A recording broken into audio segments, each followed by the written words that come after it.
Et donc, vidéo sur la team Freeze. On commence avec Ayaka. Ayaka, il lui faut énormément de dégâts critiques parce que son taux de critique va être augmenté en gros par son set d'artefacts.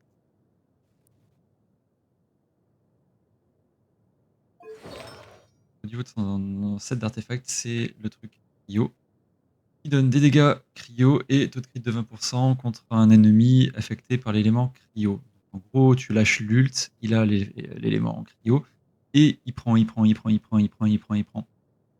Et si l'ennemi est gelé en plus de ça, donc ça marche énormément sur les petits formats, et les monstres de petite taille, t'as 20% de plus. Donc en gros, t'as 40% sur les petites tailles et 20% uniquement sur les grandes tailles. Le taux de crit est rentable, on va dire, à partir de 70%. Il faut viser 70%. Donc tu peux viser un 50% minimum sur ta team. Et ce sera parfait. Au niveau des constellations, t'en as pas besoin. Au niveau des aptitudes, il faut augmenter l'ulti, évidemment, et les auto-attaques en priorité. Et après, si vraiment t'as de quoi, le E, c'est pas nécessaire. Au niveau de son gameplay, il est où son dash? Hop. Quand tu dash, c'est ça. Quand tu dash, ça transforme tes auto-attaques en cryo. Quand tu dash sur un ennemi, ça recharge de l'endurance. Le gameplay basique de base, c'est dash, auto-attaque chargée, dash, auto-attaque chargée. Et voilà. Ensuite, Xingqiu. Xingqiu, lui, il lui faut cette arme-là, c'est la meilleure pour lui. Elle lui donne la capacité, donc en R5 là, elle lui donne la capacité de réinitialiser son E quand il touche un ennemi. Donc comme ça, tu peux balancer 2 E, et ça lui donne de la recharge d'énergie à fond. Au niveau de ses artefacts, tu vises les dégâts hydro et les dégâts du déchaînement élémentaire, parce que c'est exactement pour ça qu'on va l'utiliser. Il lui faut des stats DPS. Et donc pour ça, tu chopes, alors pas forcément du taux de crit, mais beaucoup de recharge d'énergie et des dégâts critiques. Ça se régler. Et évidemment des dégâts hydro.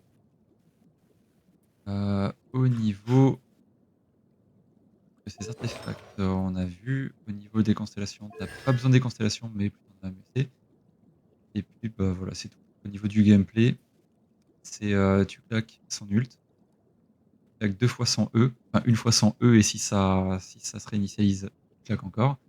Et après, tu passes à Ayaka pour. T'appliques l'élément hydro sur les ennemis, tu gèles avec Ayaka. Ça fait un carnage. Maintenant, on va passer à Sucrose. Sucrose. Et elle est là. Alors. Sucrose, c'est pas compliqué, il lui faut de l'énergie recharge. Au niveau de son arme. Qu'est-ce que je lui avais mis? Non. Je vais lui aller. Attaque. Non. Alors, recharge d'énergie, c'est pas mal. Lorsqu'elle touche, la consommation d'explosifs.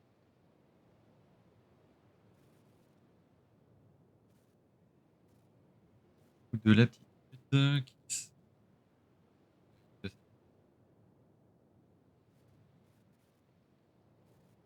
Bien ce bouquin. Très bien, surtout pour cette team-là. Donc, ouais, 20 échanges si tu as. Je sais pas si. Mais je crois pas.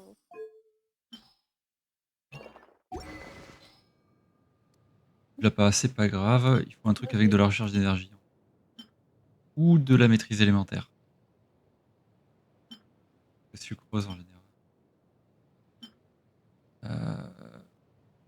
Quoi.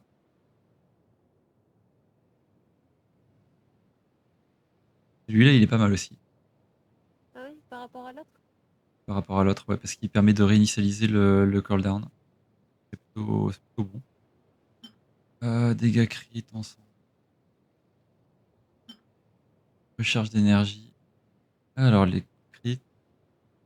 Alors, celui-là est très bien aussi pour la recharge d'énergie. On verra.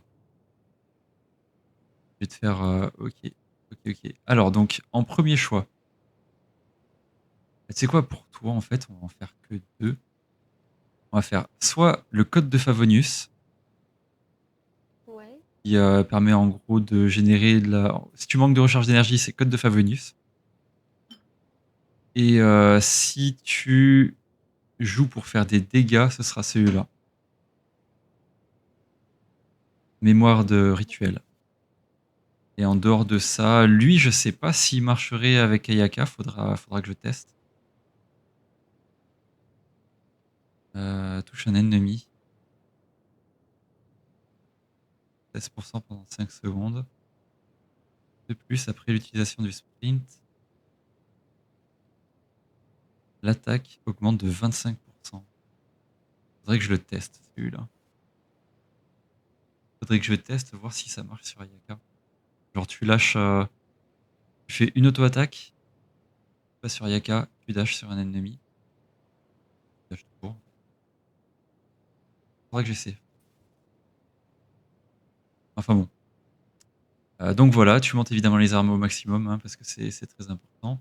Ouais, ouais. Au niveau de son gameplay, bah, une fois que tu as mis. Donc tu commences par l'ulti de Xing. Puis tu balances son ulti à elle.